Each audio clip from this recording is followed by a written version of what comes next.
10. 15 years ago, both parties met with their voters. Now, it seems only Democrats are listening to their constituents. Republicans are nowhere to be seen, refusing to hold town halls because they've been instructed to do so.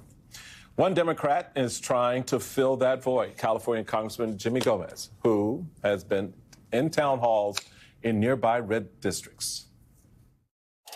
For the young people who are going to be hurt by the rest of the 4 years of this administration, what can we do to help them? I don't represent Bakersfield, but your community, all of you, matter to me as much as my own district.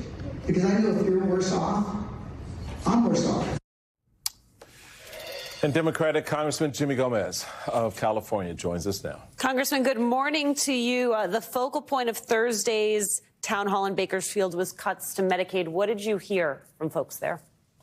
Well, I heard that first, that they're scared, that they're disappointed in their own member, that their own member who should recognize that 69% of his district, actually 67% of his district's on Medicaid, and he doesn't care. And he doesn't listen to them. So they're angry, they're frustrated, and they're scared.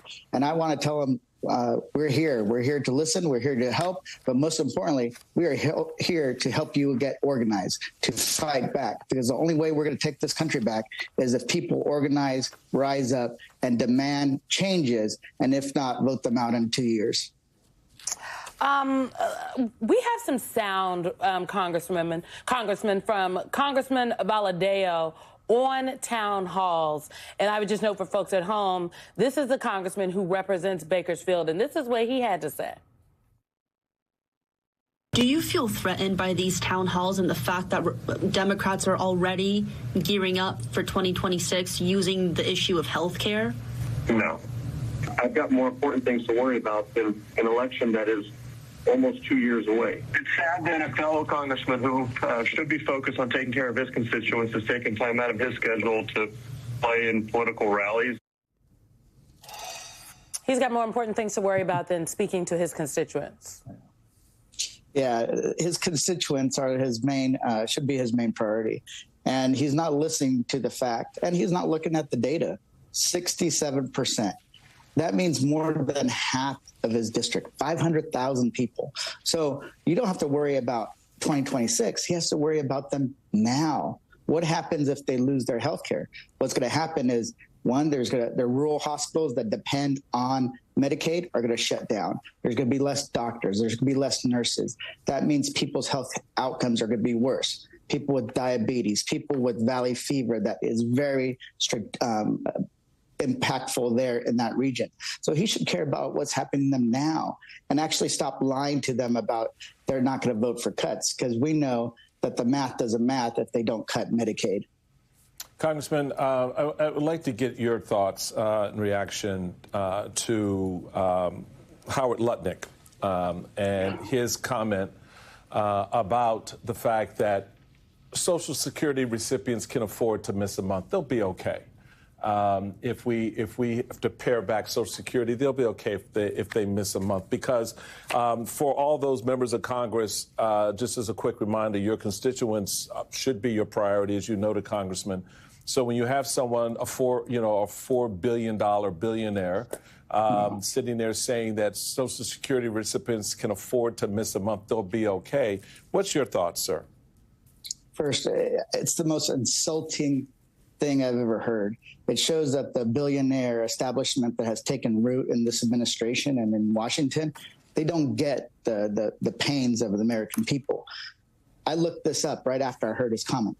28% of the American people who are on Social Security, that is their sole source of income, 28%. And then if you look at everybody else, men, 44% of men is 50% of their source of income. Women, it is about 38%. So this is such a big deal, because if people don't have it, they can't afford to eat. They can't afford to pay for medicine. They can't afford so many different things. But of course, a billionaire doesn't give a hoot about working class people, because he doesn't understand that most people are living paycheck to paycheck. But this impacts every single person. But you know what? What's happening is a lot of the folks that he's talking to don't listen to MSNBC, don't listen to CNN, they don't listen to our podcast. So the only way we can get breakthrough is by doing what we're doing, is going to these town halls, organizing them, and then going door to door. Because one of the things that they can't do when you go door to door is tune you out.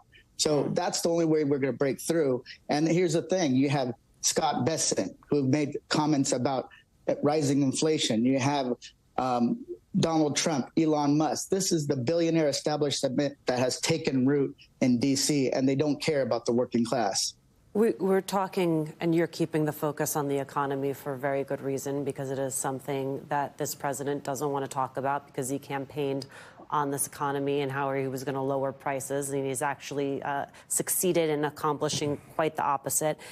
And at the same time, there are efforts in this country by this administration to use the Alien Enemies Act to single out a single nationality, in this case, Venezuelans. And there's some really devastating reporting from Time magazine that I want to make sure we take a chance to talk about. This is from a reporter on the ground there who watched as these Venezuelans were in El Salvador, a country they are not from, and put in prison there. The intake began with slaps. One young man sobbed when a guard pushed him to the floor. He said, "I'm not a gang member. I'm gay. I'm a barber." With each fall came a kick, a slap, a shove. The guards grabbed necks and pushed bodies into the sides of the buses as they forced the detainees forward. There was no blood, but the violence had rhythm, like a theater of fear. There's so much we don't know, Congressman, about who these men are, in part because this administration has refused to be transparent about who they are, to provide that information. But it's very clear what is happening here more broadly, and the risk that it uniquely carries for your and my community, which is, sure, they begin by targeting Venezuelans. They begin by saying that they are targeting people who are violent without actually providing any proof that they have a violent history. And it is a very slippery slope into racial profiling. And so I wonder for you, as a member of Congress, as a member of the Congressional Hispanic Caucus, what you see as the role of Congress in demanding oversight of what it is that is taking place. No, Congress definitely has to exercise their oversight authority. But in the end, we know that Republicans are not doing, and they're not doing their job. They don't care about providing oversight. Actually, they're turning a blind eye to any real oversight. So that means that we have to rely on individuals and the courts to push back on this case. This is scary. And here's the thing. After Donald Trump got elected, a lot of folks, we raised this as an issue with immigration experts, that he could use this act. And they kind of didn't think that that would be the case. But we know that he's willing to do anything and everything to carry out his agenda, even if it goes beyond the bounds of the law. So for that young man who was kidnapped, there will be real dire consequences for these individuals. So we have to push back, but we have to win this in the courts. And here's the thing. There might be a time where this case goes all the way up to the Supreme Court, and people are going to have to make a decision.